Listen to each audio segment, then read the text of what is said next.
आज तक रेडियो सुनता है सारा जहां। ज्ञान ध्यान।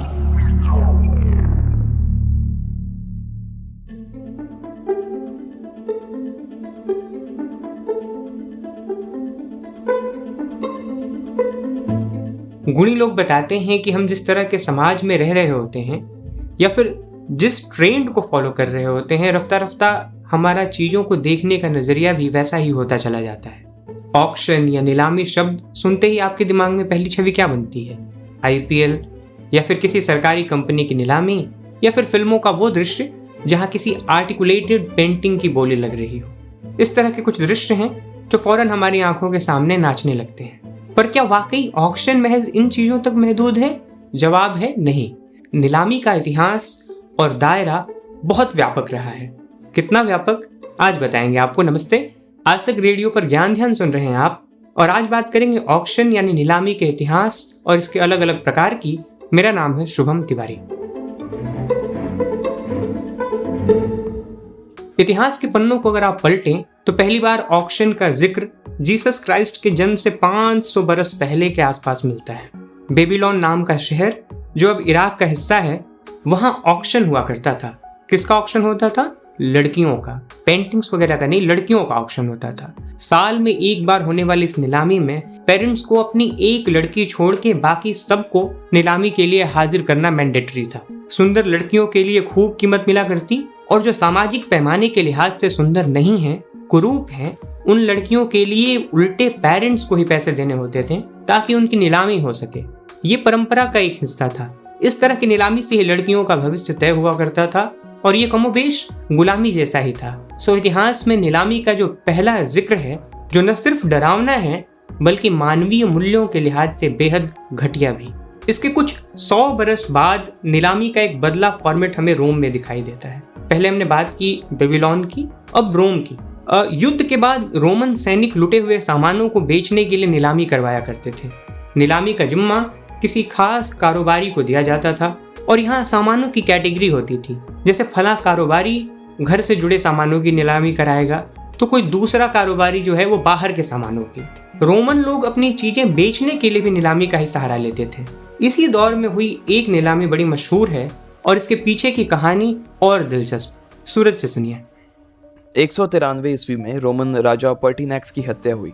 यह हत्या उनके ही अपने बॉडीगार्ड ग्रुप ने की। प्रिटोरियंस बॉडीगार्ड्स नाम के इस ग्रुप ने रोमन राजा की हत्या के बाद ये घोषणा की कि इस तारीख को पूरे रोमन एम्पायर की नीलामी होगी, और जो सबसे ऊंची बोली लगाएगा वो रोमन एम्पायर का मालिक हो जाएगा। नीलामी हुई और डिडियस जुलानस नाम का एक शख्स सबसे ऊंची बोली लगाकर रोमन एम्पायर का मालिक हो गया, उसे सौंप दिया गया।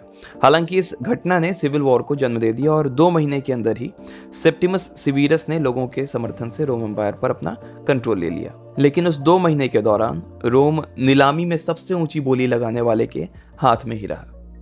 तो इधर दुनिया भर में वक्त के साथ नीलामी अपना दायरा बढ़ाती गई। 1500 से 1600 के आसपास नीलामी को गुलामों की खरीद फरोख्त के लिए खूब इस्तेमाल किया गया। अमीर देशों में तो ये खूब हुआ। अफ्रीका से गुलाम लाए जाते थे और फिर विश्व स्तर पर इनकी नीलामी होती थी। उस दौर में गुलामी और नीलामी इतने चरम पर थी कि इसकी थोक और फुटकर व्यापारियों जैसी कैटेगरी भी बटी हुई थी। अब गुलामों की कीमत किस चीज पर तय होती थी? तो ये तय होती थी उनके फिटनेस पर, उनकी उम्र और सुंदरता पर। गुलामों की इस नीलामी के कार्यक्रम बाकायदा ऑर्गेनाइज किए जाते थे बड़े पैमाने पर। नीलामी की तारीख बताने के लिए पर्चे छपते और महीनों महीने बांटे जाते, और खूब प्रचार प्रसार किया जाता कि भैया अमुक तारीख को यहाँ नीलामी होनी है। इसके बाद 17वीं शताब्दी का वक्त आता है। फ्रेंच रिवॉल्यूशन के बाद गुलामों की नीलामी के खिलाफ बातें शुरू हुई। लोग मानवीय मूल्यों की दुहाई देने लगे। ऐसे में नीलामी का जो मौजूदा स्वरूप था उसमें कमी आई। साथ ही अब नीलामी ने वो स्वरूप अख्तियार किया जिस स्वरूप में नीलामी को हम आज जानते हैं। फ्रांस के कैफे और कॉफी हाउसेज में आर्ट और पेंटिंग की नीलामी होने लगी। क्या चीजें नीलाम होगी, इसके लिए बाकायदा एक सूची बनाई जाती। फ्रांस के मशहूर इतिहासकार रॉबर्ट फ्रेम इस वक्त के बारे में बताते हुए लिखते हैं कि अब यहाँ पर लोग नहीं बिकते, अब नीलामी से कोई गुलाम नहीं होता। यानी नीलामी अब आदमियों की न होकर आदमियों के लिए बन गई। ये तरक्की कायम रहे, ईश्वर करे हम उस गर्त में दोबारा से न जाएं। रॉबर्ट फ्रेम की ये दुआ कबूल हुई और धीरे धीरे नीलामी में गुलाम और लड़कियों की बोली लगने वाली परंपरा खत्म सी हो गई। गुलामों और लड़कियों की खरीद फरोख्त छोड़ देने से पश्चिमी देशों में ऑक्शन अब और आम हुए और इससे नीलामी का चलन खूब बढ़ा। आए दिन अलग अलग वस्तुओं के लिए नीलामी के कार्यक्रम रखे जाने लगे। यूरोप में ये ज्यादातर चलन में था क्योंकि यूरोपीय देश संपन्न थे और ये नीलामी के कार्यक्रम ज्यादातर पेंटिंग्स, ऐतिहासिक महत्व की चीजों की ही होती थी। अब ऐसे में फाइनेंशियली मजबूत लोग ही इन चीजों पर खर्च कर सकते थे और यूरोप इस पैमाने पर पूरी तरह फिट था। इस दौर में नीलामी के कई प्रकार अस्तित्व में आए जो कि अब तक कायम है और ये टाइप्स इस आधार पर थे कि किन चीजों की नीलामी हो रही है या फिर नीलामी कैसे होगी, किस तरह के लोग आएंगे। नीलामी के इसी तरह के अलग अलग स्वरूप के बारे में सूरज बताते हैं। 1800 के आसपास के नीलामी के जितने भी प्रकार हैं, करीब करीब नीलामी अब तक उन्हीं के आसपास चल रही है। मोटे तौर पर नीलामी बटी है 3 तरह से। नीलामी में हिस्सा ले रहे लोगों के आधार पर, दूसरा टाइप है नीलामी करा रहे लोगों के आधार पर और आखिरी है, अंतिम टाइप है कीमत के आधार पर। पहले समझ लेते हैं कि हिस्सा ले रहे लोगों के आधार पर नीलामी कैसे बटी हुई है। प्राइवेट ऑक्शन है और पब्लिक ऑक्शन है। प्राइवेट ऑक्शन में बहुत सिलेक्टिव लोग आते हैं, कुछ लोग जिनको न्योता दिया जाता है वही आते हैं, और पब्लिक ऑक्शन जैसा कि नाम ही से तय है कि कोई भी आ सकता है और हिस्सा ले सकता है। दूसरा ये कि नीलामी करा रहे लोगों के आधार पर नीलामी 3 तरह की होती है। गवर्नमेंट ऑक्शंस, जिसमें नीलामी सरकार कराती है, जैसे किसी की प्रॉपर्टी को सरकार ने जब्त किया तो उसे बेचना या फिर कोई टेंडर देना हो, इसको सरकार करती है। दूसरा है डीलर ऑक्शन, जिसे व्यापारी कराते हैं व्यापार संबंधित किसी कार्य के लिए। तीसरा है पर्सनल ऑक्शन, आप अपनी चीजें बेच रहे हैं, आप डीलर नहीं है, फिर भी करना बस इतना है कि सरकार से इजाजत मांगना है, कम से कम भारत में क्या बिकता है ये बता देना है और कौन कौन शामिल होगा ये भी बता देना है, फिर आप ऑक्शन कर सकते हैं। नियमों के आधार पर ऑक्शन ऐसे बटे हैं कि जैसे एक नीलामी है जिसकी मिनिमम कीमत सेट की गई है, मतलब इससे कम में नहीं बिकेगी, उसे कहते हैं यूनिफॉर्म प्राइस ऑक्शन। दूसरा है मिनिमम कीमत नहीं, मतलब बोली लगाने वाले के ऊपर छोड़ा जाए कि साहब आप जितना ज्यादा दाम लगा सकते हैं उस पर बोली लगाइए, इसे कहते हैं वीकरी ऑक्शन। भारत में पहला ऑक्शन कॉमन है यूनिफॉर्म प्राइस ऑक्शन। और भी टाइप्स हैं, जैसे कुछ नीलामी में सामान के बदले सामान का नियम है। एक साइलेंट ऑक्शन भी है जिसमें जितनी जल्दी आप मेज पर रुपए रखते जाएं उतना सामान आपका, या फिर जो भी ऑक्शन आप करना चाहते हैं, पर ये अपवाद है, और भी कहीं कहीं है बस। तो मुख्यतः 3 प्रकार के हैं ऑक्शन जो कि मैंने बताया आपको। भारत 1947 में आजाद हुआ। जब दुनिया खरीदारी के इस तरीके को मनोरंजन के लिए इस्तेमाल में ला रही थी, हम आजादी की लड़ाई लड़ रहे थे। फिर आर्थिक रूप से अस्थिरता तो थी ही, और फिर बड़ी आबादी लगातार उससे जूझती रही, और ऑक्शन हमेशा से अतिरिक्त खर्चे करने वाले बाजारों के लिए सही रहा। यही कारण है कि भारत में ऑक्शन के वे तौर नहीं उभरे जो यूरोप में दिखाई दिए। पब्लिक में नीलामी को लेकर वो क्रेज नहीं रहा क्योंकि नीलामी पैसे वालों का खेल था, और ये जनरल परसेप्शन हमारे यहाँ भी था, जो कि बहुत हद तक दुरुस्त बात है। भारत में नीलामी 2 जगह सबसे ज्यादा चर्चित हुई, एक सरकारी कामों में और दूसरा आईपीएल ऑक्शन।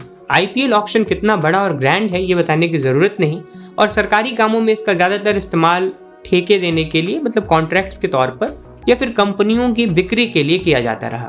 इसके अलावा किसी की कुर्क की गई संपत्ति को बेचना हो अगर, तो नीलामी का सहारा लिया जाता। कुल मिलाकर भारत ने नीलामी का एक बहुत सीमित दायरा देखा है, खासकर तब जब नीलामी का इतिहास इतना बड़ा और व्यापक रहा है। ऐसा नहीं है, बीते वक्त में हमारे यहाँ भी गुलाम नीलाम किए गए, पर वो नीलामी इतनी विस्तृत नहीं थी जो दुनिया के मुख्तलिफ जगहों पर हुई। लेकिन एक बात बहुत गौर करने वाली है, और वो ये कि भारत में ऑक्शन के सिमटे हुए दायरों के बावजूद भारतीय दुनिया भर में ऑक्शन में खूब रुचि दिखाते हैं। पिछले साल आई एक स्टडी में कहा गया था कि 2005 से 2021 तक, यानी करीब 16 बरस में, दुनिया भर में ऑनलाइन या ऑफलाइन तरीके से करीब $432 बिलियन का कारोबार हुआ नीलामी का, और इसमें खरीदारी करने वाले 17% लोग भारतीय या भारतीय मूल के थे। तो ये था आज का हमारा ज्ञान ध्यान, जिसमें हमने नीलामी के इतिहास और उससे जुड़ी तमाम रोचक बातों से आपको रूबरू कराया। आपको कैसा लगा ये पॉडकास्ट हमें बताइए। हमारा मेल पता है radio@aajtak.com।